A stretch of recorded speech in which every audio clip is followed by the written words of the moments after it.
السلام علیکم ساتھیوں، آج ہم آپ کے سامنے جو افسانہ لے کے آئے ہیں اس افسانے کا نام ہے پیرن۔ چلیے آئیے اس کا تفصیلی خلاصہ دیکھتے ہیں۔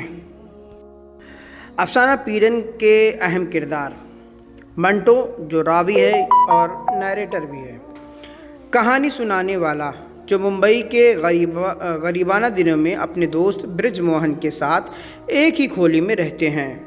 برج موہن منٹو کا گہرا دوست، ایک عجیب و غریب اور دلچسپ شخصیت جو وہم، عقیدے اور نحوست کا امتحان لینے کا شوقین ہے۔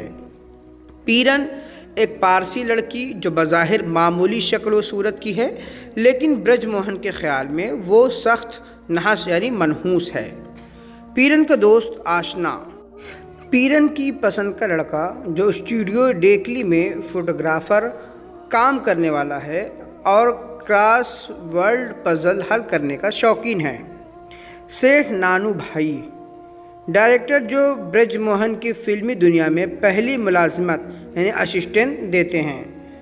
سیٹھ نیاز علی، فلم ساز جو برج موہن کو پبلسٹی ایڈوائزر کی بہتر نوکری دیتے ہیں۔ افسانے کا خلاصہ: یہ کہانی سعادت حسن منٹو کی بمبئی کے ان دنوں کی ہے جب وہ شدید مفلسی اور غریبی میں زندگی گزارتے تھے۔ وہ 9 روپے ماہوار کے ایک ایسے برے اور بدبودار کمرے یعنی کھولی میں رہتے تھے جہاں پانی اور بجلی کی شدید قلت تھی اور رات کو چوہوں کی بھرمار ہوتی تھی۔ اسی کھولی میں ان کے ساتھ ان کا دوست برج موہن بھی رہتا تھا۔ برج موہن ہر اتوار کو باندرا ایک پارسی لڑکی پیرن سے ملنے جاتا تھا۔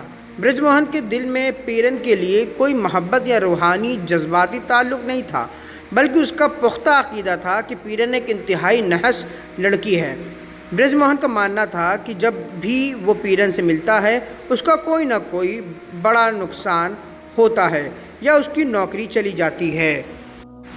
وہ پیرن کے اسی نحوست کا امتحان لینے کے لیے وہ خود کو نوکری سے نکلوائے جانے کی غرض سے ہر اتوار کو اس سے ملنے جاتا تھا۔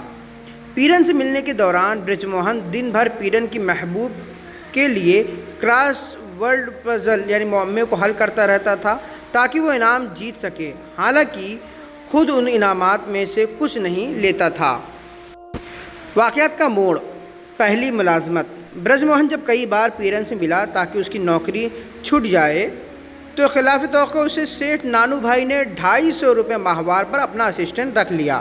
دوسری ملازمت: جب برج موہن نے پیرن کی نحوست کے برعکس اس کا میٹھا پھل دیکھا تو اس نے نحوست کو مزید آزمانے کے لیے پیرن سے ملنا جاری رکھا۔ اس بار وہ نوکری سے نکالا تو گیا، لیکن اسے سیٹھ نیاز علی کے پاس 200 روپے ماہوار پر پبلسٹی ایڈوائزر کی بہتر نوکری مل گئی۔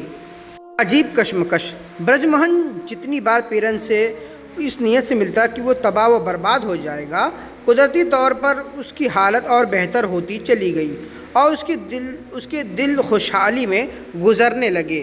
کہانی کا اختتام: آخرکار ایک روز برج موہن خوشی خوشی منٹو کے پاس آیا اور بتایا کہ اس نے اپنی نوکری سے استعفیٰ دے دیا ہے کیونکہ پیرن کی نحوست کا اثر شروع ہو گیا ہے۔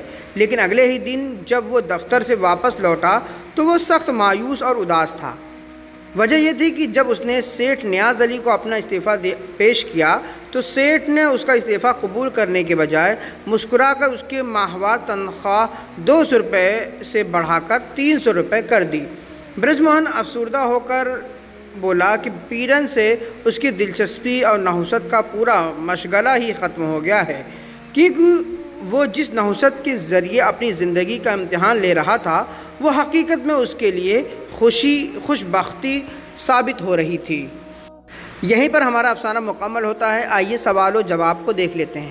افسانہ پیرن کے مصنف کا نام کیا ہے؟ یعنی اس کے افسانے نگار تو سعادت حسن منٹو۔ اگلا سوال ہے، بمبئی میں منٹو کے ساتھ یعنی کھولی میں کون سا دوست رہتا تھا؟ تو اس دوست کا نام ہے برج موہن۔ برج موہن اور منٹو کی کھولی کا ماہوار کرایہ کتنا تھا؟ تو اس کا جواب ہے 9 روپے ماہوار۔ اگلا سوال ہے، برج موہن پر ہر اتوار کو کس سے ملنے باندرا جاتا تھا؟ تو جواب ہے پیرن سے ملنے۔ اگلا سوال ہے پیرن کس قوم یا مذہب سے تعلق رکھتی تھی؟ تو جواب ہے پارسی قوم سے۔ اگلا سوال ہے برج موہن کے نزدیک پیرن کی سب سے بڑی خصوصیت یا عیب کیا تھا؟ تو جواب ہے وہ پیرن کو شدید نحس یعنی منحوس سمجھتا تھا، مانتا تھا۔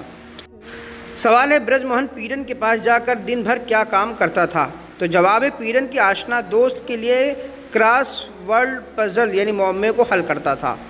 اگلا سوال ہے برج موہن پیرن سے بار بار ملنے کیوں جاتا تھا؟ تو جواب اس کی نحوست کا امتحان لینے اور خود کو نوکری سے برطرف کروانے کے لیے۔ سوال ہے برج موہن کو سب سے پہلی ملازمت کس نے اور کتنے تنخواہ پر رکھی یعنی دی؟ تو جواب ہے سیٹھ نانو بھائی نے 250 روپے ماہوار پر۔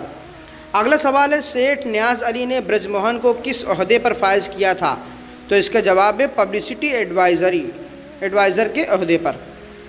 اگلا سوال برج موہن نے سیٹھ نیاز علی کے پاس کتنے تنخواہ پر کام شروع کیا تھا؟ تو جواب ہے 200 روپے ماہوار پر۔ اگلا سوال ہے جب برج موہن نے استعفیٰ دیا تو سیٹھ نیاز علی نے کیا رد عمل کیا؟ تو جواب ہے اس کی تنخواہ 200 سے بڑھا کر 300 روپے کر دی۔ اگلا سوال ہے افسانے کے آخر میں برج موہن کیوں اداس اور مایوس ہوا؟ تو جواب ہے کیونکہ اس کا استعفیٰ منظور ہونے کے بجائے اس کی تنخواہ بڑھ گئی اور اس کا نظریہ غلط ثابت ہوا۔ آخری سوال ہے افسانہ پیرن کا بنیادی موضوع یا مرکزی خیال کیا ہے؟ تو جواب ہے انسانی وہم، نحوست کا مغالطہ اور قسمت کا انوکھا کھیل۔ یہیں پر ہمارا افسانہ پیرن مکمل ہوتا ہے۔ اگر یہ آپ کو افسانہ پسند آ رہا ہے تو لائک شیئر سبسکرائب ضرور کریں۔ ملتے ہیں اب اگلے افسانے میں، تب تک کے لیے بہت بہت شکریہ۔